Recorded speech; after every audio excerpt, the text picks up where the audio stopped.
Halo semua, kembali lagi bersama saya Nicholas dan kali ini saya akan menjelaskan tentang keamanan data.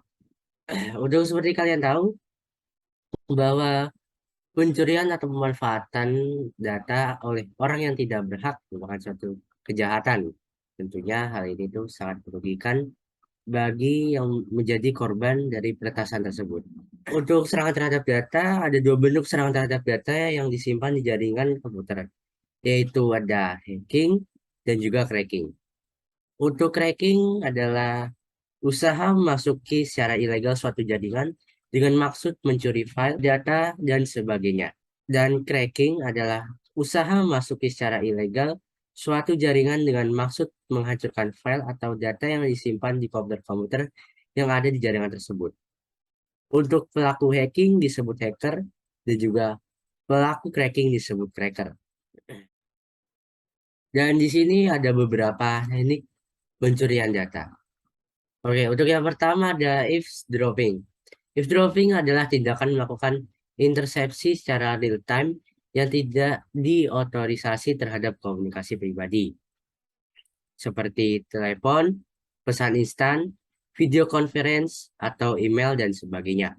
Tindakan ini umumnya dilakukan untuk mencuri data yang dikirimkan melalui jaringan tanpa dienkripsi terlebih dahulu. Pengiriman data melalui teknologi yang tidak dienkripsi akan lebih mudah diintersepsi.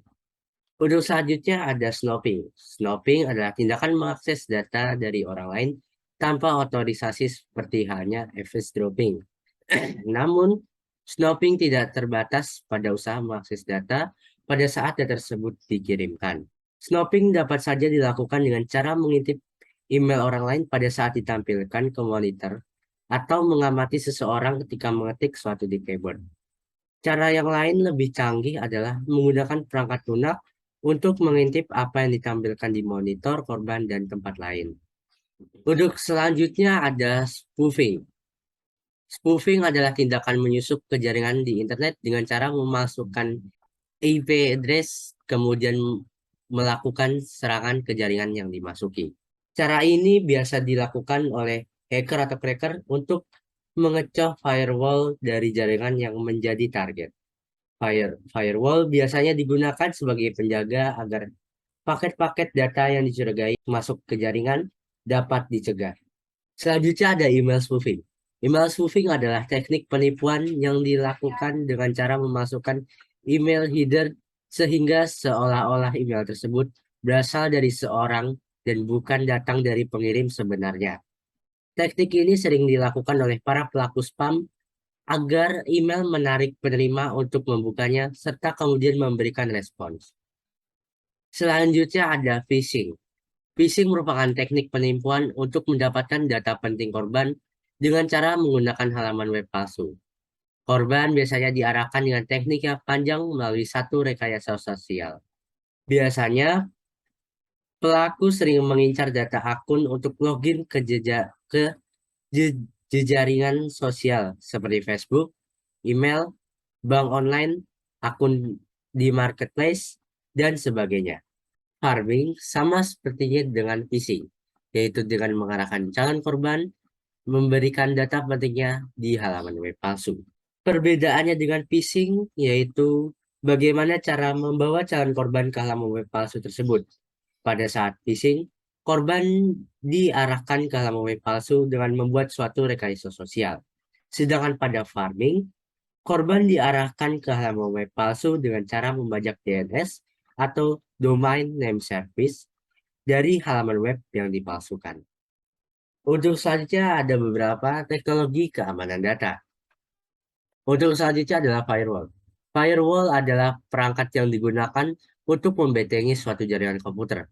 Firewall terdiri atas dua jenis, yaitu firewall perangkat lunak dan firewall perangkat keras.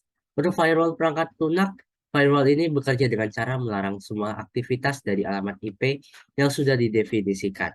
Sedangkan untuk firewall jenis perangkat keras adalah firewall jenis ini ditempatkan di belakang router sehingga setiap paket data yang datang dari internet secara otomatis harus melewati penyaringan sebelum sampai di salah satu hard disk lokal di dalam jaringan. Lalu selanjutnya adalah enkripsi. Enkripsi adalah proses menyamarkan sebuah data sehingga data jatuh pada orang yang tidak berhak. Data tersebut tidak dapat dimengerti dan juga ada seni yang digunakan untuk menjadikan pesan atau data.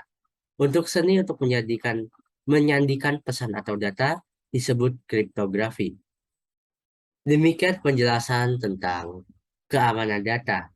Untuk penjelasan yang saya berikan tadi itu ada dua penjelasan, yaitu tentang teknik-teknik pencurian data dan juga tentang teknologi keamanan data. Dan untuk selebihnya saya minta maaf jika ada kekurangan dan salah pengucapan kata. Dan akhir kata saya pamit undur diri dan terima kasih.